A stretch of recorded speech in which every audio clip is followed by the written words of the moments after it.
সমবেত সুধীমণ্ডলী, শীতের এই মনোরম বিকেলে এখানে সমবেত আপনারা এবং টেলিভিশন সেটের সামনে বসে যারা এই অনুষ্ঠান দেখছেন তাদের প্রত্যেককে স্বাগত জানাচ্ছি।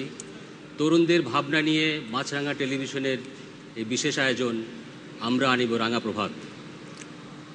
সুধীমণ্ডলী, আপনারা জানেন এই অনুষ্ঠানের নামটি আমরা নিয়েছি আমাদের জাতীয় কবি, বিদ্রোহী কবি কাজী নজরুল ইসলামের একটি কবিতা থেকে, যিনি তার লেখার মধ্যে দিয়ে সবসময় তারুণ্যের জয়গান গেয়েছেন এবং তা করতে আমাদের সবাইকে শিখিয়েছেন। আমরা সবাই জানি তারুণ্যের শক্তি সম্পর্কে আমাদের ধারণা রয়েছে। যারা নীতি নির্ধারক, যারা গবেষক, যারা রাজনীতিবিদ, তাদের সবারই এই শক্তি সম্পর্কে ধারণা থাকাটা খুবই জরুরি। কারণ তারা কি করতে পারেন আমরা আমাদের মহান মুক্তিযুদ্ধে সেটা দেখেছি এবং কিছুদিন আগে আরব বিশ্বে দেখেছি তারা কি পরিবর্তন সাধন করতে পারে। তাদেরই একাংশ নিয়ে আমাদের আজকের এই অনুষ্ঠান। দেশের শীর্ষস্থানীয় 5টি বিশ্ববিদ্যালয়ের শিক্ষার্থীরা আমাদের এখানে সমবেত হয়েছেন। আমি প্রথমে আপনাদের সবার জানার জন্য তাদের পরিচয় করে দিই। আমার ডান দিকে রয়েছেন বাংলাদেশ প্রকৌশল বিশ্ববিদ্যালয়, বুয়েটের শিক্ষার্থীরা রয়েছেন। তারপরে আছেন জগন্নাথ বিশ্ববিদ্যালয়ের শিক্ষার্থীরা। এরপরে রয়েছেন ঢাকা বিশ্ববিদ্যালয়ের শিক্ষার্থীরা। এরপরে রয়েছেন দেশের 2টি শীর্ষস্থানীয় বেসরকারি বিশ্ববিদ্যালয়, ব্র্যাক বিশ্ববিদ্যালয়ের শিক্ষার্থী, এবং তারপরে রয়েছেন ইন্ডিপেন্ডেন্ট ইউনিভার্সিটি অফ বাংলাদেশের শিক্ষার্থীরা, যাদের ক্যাম্পাসে আজকে আমরা এই অনুষ্ঠান করছি। এই চমৎকার ক্যাম্পাসে এই অনুষ্ঠানের সুযোগ করে দেওয়ার জন্য আমি এই সুযোগে ইন্ডিপেন্ডেন্ট ইউনিভার্সিটি কর্তৃপক্ষকে ধন্যবাদ জানাই। দর্শক, আপনারা জানেন নির্বাচন সামনে। গত নির্বাচনে রাজনৈতিক দলগুলো যে ইশতেহার দিয়েছিল তাতে বেশ কিছু জনপ্রিয় কর্মসূচি তারা দিয়েছিলেন এবং আপনারা লক্ষ্য করবেন সেই কর্মসূচির একটি বড় লক্ষ্য ছিল তরুণ সমাজকে আকৃষ্ট করা। সামনে নির্বাচন আসন্ন, এই প্রেক্ষাপটে মাছরাঙা টেলিভিশনের আয়োজন। আমরা আজকের এখানে যারা আমাদের মূল টার্গেট, যারা অডিয়েন্স, শিক্ষার্থী, তাদের কাছ থেকে আমরা জানবো যে আপনারা কেমন সরকার, কেমন নির্বাচন, কেমন সংসদ দেখতে চান, আর আপনাদের নিজেদের ভবিষ্যৎ ভাবনার ব্যাখ্যা। আপনাদের এই মতামত সম্পর্কে ব্যাখ্যা বলেন, জবাব বলেন দেওয়ার জন্যে 4 জন বিশিষ্ট অতিথি আমাদের এখানে রয়েছেন। আমি তাদেরকে প্রথমে পরিচয় করে দিই। তারা সবাই পরিচিত মুখ, তবু অনুষ্ঠানের খাতিরে পরিচয় করে দিতে হয়। আমি পরিচয় করে দিচ্ছি। আমার ডান দিকে রয়েছেন ডক্টর শিরিন শারমিন চৌধুরী এমপি। তিনি মহিলা ও শিশু বিষয়ক মন্ত্রণালয়ের প্রতিমন্ত্রী এবং বাংলাদেশ আওয়ামী লীগের আন্তর্জাতিক বিষয়ক সম্পাদক। তার পাশে রয়েছেন জনাব মাহমুদুর রহমান মান্না। তিনি নাগরিক ঐক্য তার আহ্বায়ক এবং ঢাকা বিশ্ববিদ্যালয়ের কেন্দ্রীয় ছাত্র সংসদ ডাকসুর সাবেক সহসভাপতি। আমার বাম দিকে রয়েছেন ডক্টর ইফতেখারুজ্জামান, ট্রান্সপারেন্সি ইন্টারন্যাশনাল বাংলাদেশের নির্বাহী পরিচালক, এবং তারপরে রয়েছেন জনাব মোয়াজ্জেম হোসেন আলাল, তিনি জাতীয়তাবাদী যুব দলের সভাপতি। সুধীমণ্ডলী এবং অতিথিবৃন্দ, আপনাদের প্রত্যেককে স্বাগত জানাই মাছরাঙা টেলিভিশনের অনুষ্ঠানে। আমি আর সময় নিচ্ছি না, আমি শুরুতেই যারা বলবেন মূলত তাদের কাছ থেকে সরাসরি চলে যাই। প্রথমে আমি আহ্বান করব প্রকৌশল বিশ্ববিদ্যালয়ের বুয়েটের শিক্ষার্থীদের পক্ষ থেকে বলার জন্যে রাজনীতি এবং ছাত্র রাজনীতির যে ধারা আমরা দেখছি সেই সম্পর্কে আপনাদের মতামত। আমরা ইদানিং বা সাম্প্রতিক কয়েক বছর দেখতে পাচ্ছি বেশিরভাগ শিক্ষাঙ্গনে বিশৃঙ্খলা বা সন্ত্রাসী কর্মকাণ্ড। তার প্রধান কারণ অনেক ক্ষেত্রে দেখা যাচ্ছে যে আমাদের যে সকল ছাত্র সংগঠনগুলো রয়েছে বেশিরভাগ ক্ষেত্রে তারা প্রাতিষ্ঠানিক রাজনীতি না করে সংগঠন ভিত্তিক রাজনীতি করছে। ফলশ্রুতিতে অনেক ক্ষেত্রে দেখা যাচ্ছে তারা বিভিন্ন অপরাধ কর্মকাণ্ডে লিপ্ত হচ্ছে। একই ধারাবাহিকতায় তার সংশ্লিষ্ট রাজনৈতিক দলসমূহ দেখা যায় বিভিন্ন সময় ভিসি নিয়োগ দিচ্ছে দলীয়করণের মাধ্যমে এবং তাদের প্রধান কাজ থাকে দলীয়করণ চরিতার্থ করা। এতে করে ক্যাম্পাসগুলোতে পড়াশোনার পরিবেশ দিন দিন বাধাগ্রস্ত হচ্ছে এবং আমরা প্রয়োজনীয় পরিবেশ পাচ্ছি না। এবং এর ফলশ্রুতিতে আমরা দেখতে পাচ্ছি আমাদের বর্তমান ছাত্র রাজনীতি দিন দিন মেধাশূন্য হয়ে পড়ছে। এতে করে আমরা পরবর্তীতে কি ভালো মেধাশূন্য রাজনীতি পাবো না? আমাদের পরবর্তী প্রজন্ম কিভাবে থেকে ভালো রাজনীতিবিদ আশা করতে পারি আমরা? আমি এবার আহ্বান করব জগন্নাথ বিশ্ববিদ্যালয়ের শিক্ষার্থীদের এ সম্পর্কে বলার জন্য। বর্তমান সময়ে ছাত্র রাজনীতি সম্পর্কে বলতে গেলে সবাই আমরা বিভিন্ন টক শো, আমরা সভা সেমিনারে দেখতে পাই সুশীল সমাজের ব্যক্তিবর্গরা ছাত্র রাজনীতি বন্ধ করা বা সাময়িকভাবে এটি বন্ধ রেখে একটি ব্যবস্থা গ্রহণ করা এসব বক্তব্য দিচ্ছেন। আমার কথা হচ্ছে ছাত্র রাজনীতি বন্ধ করা স্থায়ী কোনো সমাধান নয়। ছাত্র রাজনীতিকে শিক্ষা প্রতিষ্ঠানে ছাত্রদের অধিকার, ছাত্রদের সুযোগ সুবিধা নিয়ে আন্দোলন করতে হবে।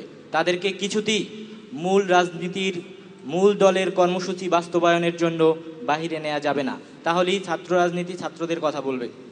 এবং আমরা দেখতে পাই দীর্ঘ কয়েক বছর ধরে বাংলাদেশের শিক্ষা প্রতিষ্ঠানগুলোতে যে ছাত্র সংসদ নির্বাচন হচ্ছে না, যার মাধ্যমে ছাত্র নেতৃত্ব বেরিয়ে আসছে না, যার কারণে এই ছাত্রদের মধ্যে বিশৃঙ্খলা, সন্ত্রাসী কর্মকাণ্ড ঘটছে। ধন্যবাদ। ধন্যবাদ। ঢাকা বিশ্ববিদ্যালয়ের একটি গৌরবোজ্জ্বল ইতিহাস রয়েছে। সকল গণতান্ত্রিক আন্দোলনের অনেক আন্দোলনের সূচনা হয়েছে ঢাকা বিশ্ববিদ্যালয়ে। বায়ান্নর ভাষা আন্দোলন, 69-এর গণ অভ্যুত্থান, এরকম অনেক গৌরবের সাক্ষী ঢাকা বিশ্ববিদ্যালয়। এবং ঢাকা বিশ্ববিদ্যালয়কে ঘিরেই দেশের ছাত্র রাজনীতি আবর্তিত হয়। সেই ঢাকা বিশ্ববিদ্যালয়ের পক্ষ থেকে অনুরোধ জানাচ্ছি আমাদের এই পর্বের বিষয় রাজনীতি এবং ছাত্র রাজনীতি সম্পর্কে বলবার জন্য। দুর্নীতিমুক্ত রাজনৈতিক ব্যবস্থা কি গড়ে তোলা সম্ভব? এই দুর্নীতিমুক্ত রাজনৈতিক ব্যবস্থা গড়ে তোলার ক্ষেত্রে সৎ এবং যোগ্য প্রার্থীর কথা সবসময় বলা হয়ে আসছে। কিন্তু এই সৎ এবং যোগ্য প্রার্থী কারা? তারা কি প্রাক্তন আমলা, প্রাক্তন সেনাবাহিনীর কেউ, কিংবা তারা হচ্ছে স্বচ্ছ রাজনীতিবিদ? কাদেরকে দ্বারা আমরা মূলত রাজনীতি পরিচালনা করবো? কিংবা কোনো ব্যবসায়ী যারা ব্যবসার প্রসারের জন্যই রাজনীতিটাকে বেছে নিচ্ছেন? ছাত্র রাজনীতির খুবই দুর্দিন চলছে এখন। সবসময় এই কথাটাই শুনে আসছি যে ছাত্র রাজনীতি, ছাত্ররা অমুক করছে, ছাত্ররা তমুক করছে। না, আমার প্রশ্ন হচ্ছে এরকম যে ছাত্ররা, আমরা যারা আজকে ছাত্র, আমরা এখন বিশ্ববিদ্যালয়ে পড়ছি, কিন্তু আমরা 5 বছর আগেও বিশ্ববিদ্যালয়ে পড়তাম না। আমরা এসে বিশ্ববিদ্যালয়ে যে কালচারটা পাচ্ছি সেটা তো আমরা তৈরি করিনি, আমাদের পূর্ববর্তী জেনারেশন তৈরি করে দিয়ে গেছে। ছাত্র রাজনীতিতে ছাত্ররা এখন যা করছে তা হচ্ছে পূর্বের ঘটনারই পুনরাবৃত্তি। পূর্ব থেকেই আমাদের ছাত্র রাজনীতি কলুষিত হয়ে আসছিল, মূলত 1975-এর পর থেকে, যখন থেকে ছাত্র রাজনীতি তার মূল ধারা থেকে ব্যাহত হয়ে গেছে। তারপরেও ছাত্র রাজনীতি 1990 সালে স্বৈরাচার পতন আন্দোলনেও খুবই গুরুত্বপূর্ণ ভূমিকা পালন করেছিল, কারণ তখন তাদের একটা লক্ষ্য ছিল যে তারা একটি ডেমোক্রেটিক রাষ্ট্র গঠন করবে। কিন্তু তার পরবর্তী সময়গুলোতে ছাত্র সংগঠনগুলোর সামনে তেমন কোনো লক্ষ্য ছিল না, এখনও নেই।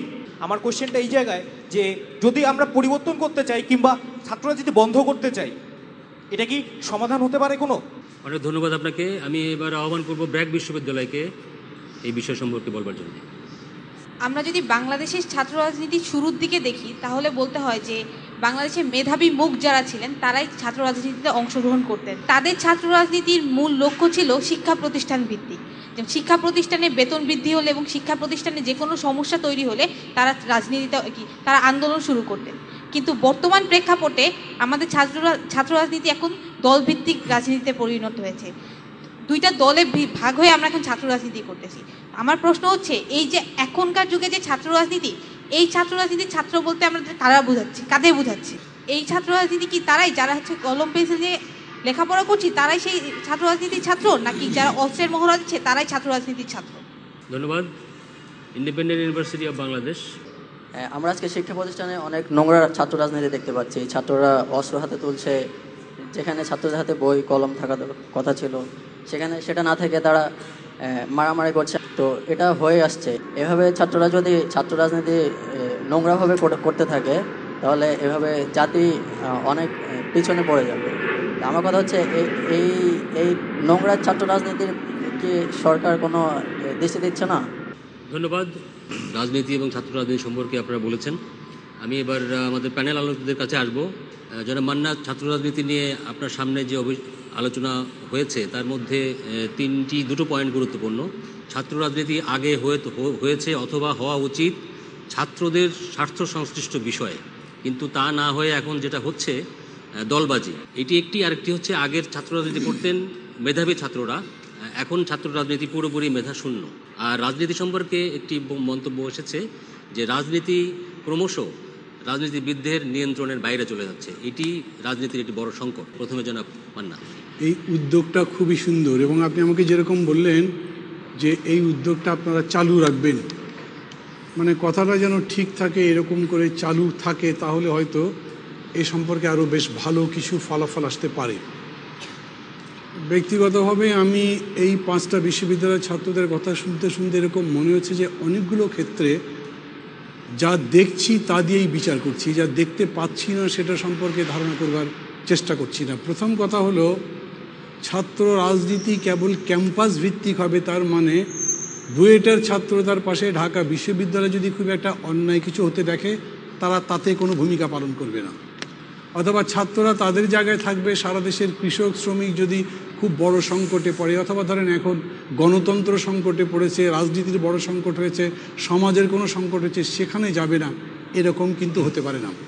আমরা ছাত্র রাজনীতির অতীত নিয়ে যেটা গর্ব করি, সেই গর্বের কয়েকটা চ্যাপ্টার আছে। একটা ধরেন ভাষা আন্দোলন, এটা শুধু ছাত্রদের ব্যাপার নয়। 60 দশকের আন্দোলন, যেটা শিক্ষাদের মূলত শিক্ষার উপরে আন্দোলন ছিল, সেই আন্দোলনটাও শেষ পর্যন্ত দানা বেঁধেছিল, চূড়ান্ত পরিণতি পেয়েছিল স্বাধিকার আন্দোলনে, 6 দফার আন্দোলনে, শেষ পর্যন্ত স্বাধীনতার আন্দোলনে। এরকম করে আমরা যদি দেখি তাহলে ছাত্রদের আন্দোলন কখনো কেবলমাত্র নিজেদের শিক্ষা এবং নিজেদের স্বার্থ সংশ্লিষ্ট বিষয় ছিল না। আমি মনে করি হ্যাঁ, একটা কথা ঠিক, এখন এরকম হয়েছে যে কেবল দলবাজির মধ্যে সব ঢুকে গেছে, ছাত্রদের স্বার্থ দেখা হচ্ছে না, এটা ভাবা দরকার। যেমন আমরা প্রায় বলি যে ছাত্র রাজনীতি এখন নষ্ট হয়ে গেছে, আগে কত ভালো ছিল। এখন ছাত্র রাজনীতি নষ্ট হয়ে গেছে যদি বলেন, এই দাঙ্গাবাজি, চাঁদাবাজি, ভর্তি বাণিজ্য, সিট বাণিজ্য, শুধু এই জানুয়ারি মাসের কয়েকটা ঘটনা যদি নেন তাহলে দেখবেন সমস্ত ঘটনা ঘটেছে ক্ষমতাসীন ছাত্র সংগঠনের মধ্যে থেকে, তাদের নিজেদের মধ্যেকার গ্রুপিং, সেটা কৃষি বিশ্ববিদ্যালয় বলেন, ইসলামী বিশ্ববিদ্যালয় বলেন, জগন্নাথ বিশ্ববিদ্যালয়, জাহাঙ্গীরনগর বিশ্ববিদ্যালয়, সমস্ত জায়গাতে এইখানে। এবং একইভাবে এর আগে যখন জাতীয়তাবাদী দল ক্ষমতায় ছিল তখনও তাদের এই ধরনের অনেকগুলো উদাহরণ আছে। এই কারণে যখনই আপনি ছাত্র রাজনীতিকে পরিচ্ছন্ন করতে চাইছেন, তখনই ওই দুটো ছাত্র সংগঠনকে পরিচ্ছন্ন করতে যদি না পারেন তাহলে আপনার সমস্যার সমাধান হচ্ছে না। আর এই দুটো ছাত্র সংগঠন আবার উপর থেকে নিয়ন্ত্রিত হয়। যারা সরাসরি রাজনীতি করেন না, সংগঠনের মধ্যে নাই, তারা হয়তো এরকম করে বুঝবেন না ছাত্র রাজনীতি চলবার জন্যও একটা রাজনীতির লক্ষ্য লাগে, উপর থেকে একটা পরিচালনার মতো শক্তি লাগে। যদি সেই শক্তি নিজেরা ঠিক মতো না যায় তাহলেই সমস্যা। আমি মনে করি ছাত্র রাজনীতিতে আজকে আমরা যে বেপুথ অবস্থা দেখছি, যে বিপদগামিতা দেখছি, সংস্কৃতি সংকট দেখছি, দাঙ্গা হাঙ্গামা দেখছি, সেটা মূলত আমাদের জাতীয় রাজনীতির সংকট। আমি কিন্তু ব্যক্তিগতভাবে মনে করি যে এই ধরনের সংকট একেবারে নতুন না, আগেও হয়েছিল। আমি আপনাদের উদাহরণ হিসেবে একটা কথা বলি, 69 যে আমাদের জীবনে একটা বিরাট ইতিহাস, গণ আন্দোলন, ছাত্র গণ অভ্যুত্থান, সেই সময়ও চাঁদাবাজি হচ্ছিল। এই কারণে এমনকি ছাত্র সংগ্রাম পরিষদের মূল মুখপাত্র তোফাল আহমেদ পল্টনের জনসভায় দাঁড়িয়ে বলেছিলেন যে বিভিন্ন জায়গায় চাঁদাবাজি হচ্ছে, চাঁদাবাজি বন্ধ করবার জন্য আমরা অনুরোধ করছি কোনো নির্ধারিত রিসিট ছাড়া, আমাদের সই ছাড়া কারো কাছে কোনো চাঁদা দেবেন না। কোথাও যদি কেউ এরকম চাঁদা চাইতে যায় তাহলে তাদেরকে ধরে পুলিশের কাছে দেবেন অথবা আমাদের কাছে সোপর্দ করবেন। তার মানে এই ফিচারটা নতুন না, কিন্তু তখন সেটা নিয়ন্ত্রণ করা হয়েছে, এখন নিয়ন্ত্রণহীন হয়ে গেছে। এবং এই নিয়ন্ত্রণ করবার দায়িত্ব যাদের, একেবারে ক্ষমতার শীর্ষ থেকে শুরু করে ছাত্র সংগঠনের নেতৃত্বের মধ্যে, তারা সেই দায়িত্বটা পালন করছেন না। সংকটটা মূলত হচ্ছে আমাদের জাতীয় রাজনীতি, আমাদের ছাত্র রাজনীতির মধ্যে যে প্রভাব সৃষ্টির চেষ্টা করছে, ক্ষমতার লাঠি বানাবার চেষ্টা করছে, ক্ষমতা রক্ষা করবার জন্য কিংবা ক্ষমতা দখল করবার জন্য যে চেষ্টা করছে, সেটাকে রুখে দেওয়া দরকার। এবং আমি মনে করি সেটা কেবল আপনারাই পারেন যদি সচেতনভাবে সেই পথে অগ্রসর হন। ধন্যবাদ, অনেক ধন্যবাদ জনাব মান্না। ডক্টর শিরিন, আমাদের শিক্ষার্থীরা যা বলল, আপনি তাদের সঙ্গে কতটুকু একমত? আমি প্রথমেই আন্তরিক অভিনন্দন জানাই দেশের স্বনামধন্য 5টি বিশ্ববিদ্যালয়ের শিক্ষার্থীরা এবং তাদের কাছ থেকে আমরা যে মতামত পেয়েছি। সন্ত্রাসী কর্মকাণ্ড কখনোই ছাত্র রাজনীতি হতে পারে না, এবং ছাত্র রাজনীতির নাম দিয়ে যদি সন্ত্রাসী কর্মকাণ্ড ঘটে তাহলে সেটাকেও আমরা ছাত্র রাজনীতি হিসেবে ধরে নিতে চাই না এবং সেই ধরনের রাজনীতিকে আমরা উৎসাহিত করতে চাই না। কিন্তু ছাত্র রাজনীতি বন্ধের পক্ষে আমরা নই। যে আমরা যদি ছাত্রছাত্রীরা শিক্ষার্থীরা যদি একটি আদর্শকে সামনে নিয়ে এই রাজনীতিটা করেন বা এই ছাত্র রাজনীতির সাথে সম্পৃক্ত হন, তাহলে বোধহয় এগিয়ে যাওয়ার পথটি আরও স্পষ্ট হবে। আর ছাত্র রাজনীতিতে তরুণ মেধাবী যে শিক্ষার্থীরা আছে তাদের চিন্তা চেতনার বহিঃপ্রকাশ ঘটার একটা প্রসেস, সেটাই হচ্ছে ছাত্র রাজনীতি। এবং এই ছাত্র রাজনীতির পথ ধরেই পরবর্তী নেতৃত্বর জন্ম হবে এবং জাতীয় পর্যায়ের বিভিন্ন ক্ষেত্রে অতীতেও যেমন সেরকম নেতৃত্ব এসছে, আগামীতেও সেরকম নেতৃত্ব আসবে। এবং শুধুমাত্র ছাত্রছাত্রীদের যে প্রয়োজন বা তাদেরকে যে বিষয়গুলো সংশ্লিষ্ট করে শুধু সেইটুকুর ভেতরেই এটা সীমাবদ্ধ থাকবে না। জাতীয় প্রয়োজন, জাতীয় আদর্শ এবং সেগুলোকে এগিয়ে নেওয়ার জন্যেও ছাত্রছাত্রীদের ভেতর থেকে যে সোচ্চার ভূমিকা এবং তাদের যে একটি অগ্রণী ভূমিকা আছে সেটাকে আমরা স্বাগত জানাই। অনেক ধন্যবাদ ডক্টর শিরিন। ডক্টর ইফতেখার, ছাত্র রাজনীতি সম্পর্কে দুইজন অতিথি বলেছেন, আমি আপনার দৃষ্টি আকর্ষণ করব ঢাকা বিশ্ববিদ্যালয়ের পক্ষ থেকে একটি কথা বলা হয়েছে, রাজনীতি এখন ক্রমশ রাজনীতিবিদদের হাতছাড়া হয়ে যাচ্ছে, রাজনীতি নিয়ন্ত্রণ করছেন অরাজনৈতিক ব্যক্তিরা, এ ধরনের একটি মন্তব্য করেছেন তারা। আপনি যদি এই সম্পর্কে রাজনীতির গভীর পর্যবেক্ষক হিসেবে আপনার সংগঠনের পক্ষ থেকে যদি আপনি কিছু বলেন। ধন্যবাদ। আমিও প্রথমেই পাঁচটি বিশ্ববিদ্যালয়ের প্রিয় ছাত্রছাত্রীবৃন্দকে আমি আন্তরিকভাবে অভিনন্দন জানাবো। আমার একটা অনেক দিনের আশা ছিল, আমি বিভিন্ন টক শোতে বলি যে আমরা এই কথা বলি, যারা বুড়ো হয়ে গেছি তারাই কথা বলি, তরুণদের বেশি কথা বলার সুযোগ হয় না। আজকে তোমরা শুরুতে যে কথাগুলো বলেছো তাতে আমি অত্যন্ত অনুপ্রাণিত হয়েছি একটি কারণে, যে তোমরা একদিক থেকে ছাত্রছাত্রীদের কথায় একটা বলবো যে উপরের দিকে যদি আমরা দেখি তাহলে নেতিবাচক একটা চিত্র উঠেছে, কিন্তু এই যে সমস্যাগুলি তারা চিহ্নিত করতে পেরেছে আমাদের তরুণ ছাত্রছাত্রীরা, এটা আমার জন্য অত্যন্ত অনুপ্রেরণার বিষয়।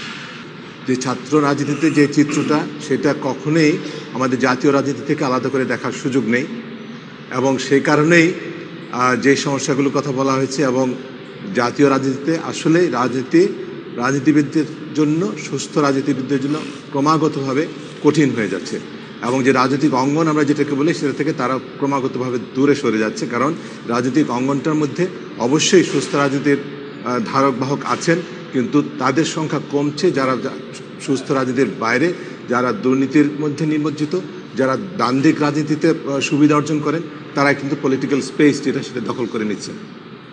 আমি একটা দৃষ্টান্ত দেই যে আমাদের রাজনীতিতে, আমাদের মহান সংসদে, আমাদের স্বাধীনতার পূর্বে প্রথম সংসদে আমাদের মূল পেশা ব্যবসা এরকম জনপ্রতিনিধি সংখ্যা, এমপি সংখ্যা ছিল 18%-এরও কম।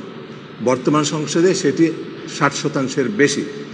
অর্থাৎ আমরা যেটা দেখছি, যারা আমাদের কিন্তু ব্যবসায় যারা বর্ণ যে কোনো পেশাজীবী রাজনীতি আসবেন তাতে কোনো অসুবিধা নেই, কিন্তু আমরা যেটা দেখছি রাজনীতিটাকে একটা অফিস অফ প্রফিট বা মুনাফা অর্জনের একটা উপায়, সোপান হিসেবে ধরে নেওয়া হচ্ছে।